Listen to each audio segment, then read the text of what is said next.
Hi, I'm Kelly Rasmussen of KRR Productions, and I'd like to discuss leadership qualities and why people, your employees, don't do what they're supposed to do. Anybody ever have that problem? That your employees don't do what they're supposed to do? Never. Here's what I know, and that is I've studied leadership for years and years and years, and I know from all of the leaders, the CEOs, the executives that I've coached and mentored along the way, that time and time again people say, but they're not doing what they're supposed to, Kelly. How do you get them to do what they're supposed to do? And the one thing I always come back with is, well, what are they supposed to do? Do you know what they're supposed to do? And are you overseeing that? Are you a direct oversight, or do you have somebody in between that's supposed to be overseeing that? Because it matters what they're doing and how you're perceiving that. Is it something that is within the scope of their role? Is it something in alignment with their performance expectations? Is it something that they're just not doing a certain thing or a certain piece of work?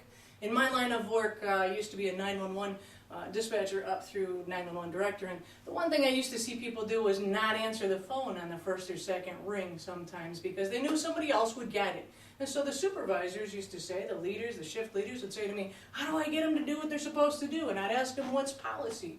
Policy says to answer within 2 rings. And so they would wait for that second ring to see if someone else was going to answer it. So we had to look for why they were waiting. Not just because it was acceptable or appropriate according to getting away with policy, but why? And so that's knowing your employees, asking them, hey, why don't you catch that on the first ring? It could be your family member. Why aren't you catching that on the second ring while they're busy on the first ring? So we really had to delve into more of the why the employee is doing what they're doing. So when you look at why they're able to or not able to do their job, then ask yourself this.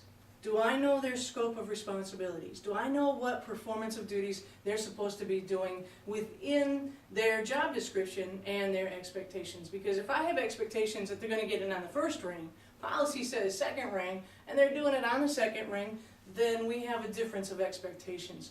It's okay to have a difference and identify that difference, then ask them how you can help them reshape or remold their expectation of what that means to them.